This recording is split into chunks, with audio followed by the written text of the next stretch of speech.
Hello friends, welcome to my channel my Himalayan drives.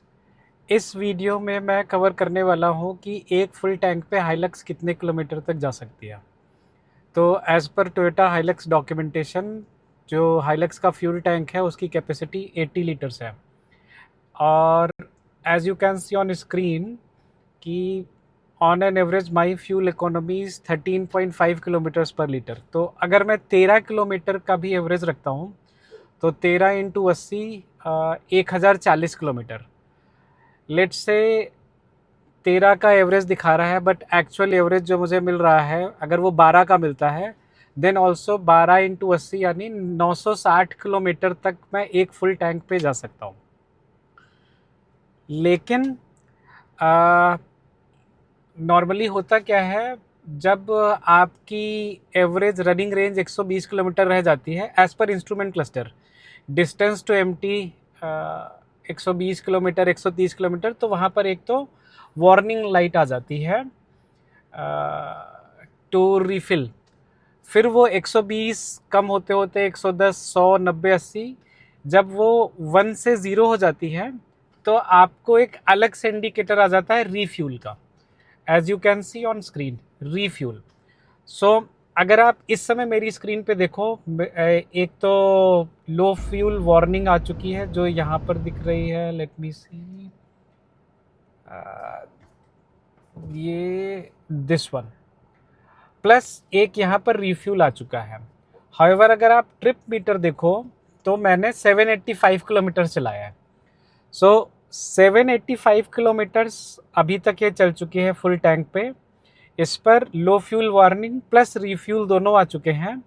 But अगर मैं maths करता हूँ, मेरा एवरेज ये दिखा रहा है 13.5 किलोमीटर पर litre.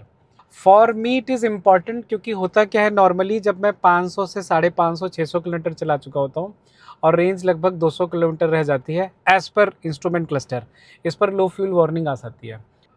So this test is all about how many kilometers I can run on full tank in Toyota Hilux. तो ये मेरा एक एक्स्ट्रा कैन है, एंड सिंस मैं टेस्ट करने जा रहा हूँ full tank range of Hilux, तो उसके लिए मैं 10 लीटर डीजल अलग से डलवा रहा हूँ। जब गाड़ी बंद हो जाएगी, फ्यूल ख़त्म हो जाएगा, I will use this fuel to refill the tank so that I am able to reach back to the petrol pump and get the refueling done. तो ये 10 लीटर मैंने टैंक में, और अब हम शुरू कर रहे हैं अपना रेंज टेस्ट। हम फुल टैंक पे 786 किलोमीटर्स ड्राइव कर चुके हैं। Let's get started. I am heading towards an expressway, क्योंकि एक्सप्रेस वे के दो बेनिफिट्स हैं। वन, फ्यूल इकोनॉमी, बिकॉज मेरी स्पीड कंसिस्टेंट होगी, sudden and continuous brakes and accelerations नहीं होंगे। So it is equally important to maintain the consistent speed so that I am getting the average fuel economy of 13 which I have been getting since I did the last full tank top up of diesel. Camera को मोड़ता हूँ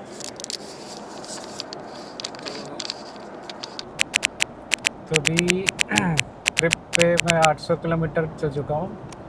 ये refuel वाला text 778 पे आया था, तो 22 kilometre चल चुके हैं। 85 पे मैंने क्रूज़ लगा दिया है so that I am able to maintain the speed and engine RPM as well, and we are cruising at 87, clocked 820, 10 more kilometers, still continuing, 852 on trip A, still continuing.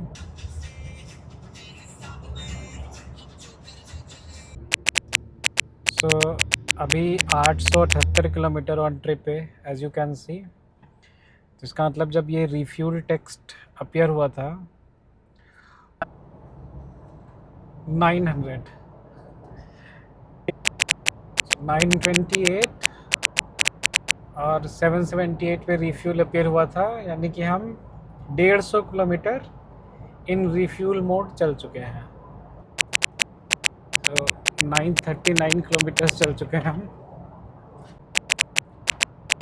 949, मतलब हम 161 किलोमीटर चल चुके हैं जब से रिफ्यूल आया था। So we have clocked 966 kilometres. और ये automatic DPF regeneration in progress. In a nutshell, the Toyota system is intelligent enough to when to invoke DPF regeneration. We don't need to worry about DPF regeneration. We are almost 968, which means 168 plus 22, it puts it at 190 kilometers. तो refuel के बाद से हम 190 kilometres चल चुके हैं and we are still moving. So I think finally the fuel is empty. 974. The vehicle has stopped. Engine stopped. Shift into P. So 974. So almost 196 kilometers we drove. तो हमारा range test on full tank पूरा हो चुका है. I drove the vehicle जब तक गाड़ी अपने आप स्टॉप नहीं हो गई. अब इस टेस्ट से मुझे 3 चीज़ों की क्लैरिटी मिल गई है. हो सकता है आपको हो, बट मुझे क्लैरिटी नहीं थी पूरी तरह से. I had my doubts, but now I have got clarity on 3 points. Number 1 कि फुल टैंक पे जो हाइलक्स की रेंज है that is 950 plus kilometres. In my case it went up to 974 kilometres. दूसरी क्लैरिटी जो मिली कि जब इंस्ट्रूमेंट क्लस्टर पे लो फ्यूल आइकन आता है और रेंज में वो अभी भी दिखा रहा होता है कि कितने किलोमीटर से चल सकती है, वो 170 अराउंड आता है, फिर वो धीरे धीरे 160, 140 कम होते होते 1 रह जाता है. तो जब वो आइकन आता है दैट मीन्स, और उसके अगेंस्ट उसके साथ साथ जो रेंज में किलोमीटर्स है, उसका मतलब है कि those many kilometres the vehicle can run before it goes into the reserve mode. तीसरी क्लैरिटी मिली कि जब रेंज में वो नंबर्स गायब होकर के रिफ्यूल लिख के आ जाता है.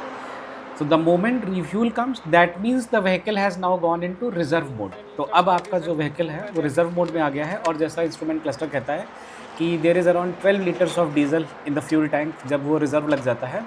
तो after refuel text appears, you still have got 12 liter of diesel, and based on your running average you can calculate how many kilometers the vehicle will go. One more important thing जो मुझे actually start में ही बोलनी चाहिए थी, that all the time I was running in economy mode. I was not running the vehicle in normal or power mode. So depending on the mode in which you are running, the results of these tests and the range, they can vary. So these 3 things I got clarified. Hopefully you like the video. If you liked, you can like. If you want to follow me for more such videos, you can subscribe to my channel. And in case you want to provide any feedback, you are more than welcome to provide your feedback through the comments. I have posted another video on my channel where I have detailed about the steps that अगर आपका fuel tank empty हो जाता है और उसके बाद जब आप fuel tank में fuel add करते हो, then what are the steps to be taken before actually cranking the engine. So you can go to my channel and watch that video in case you are interested. So hopefully you like the video. Thank you for now. Bye bye.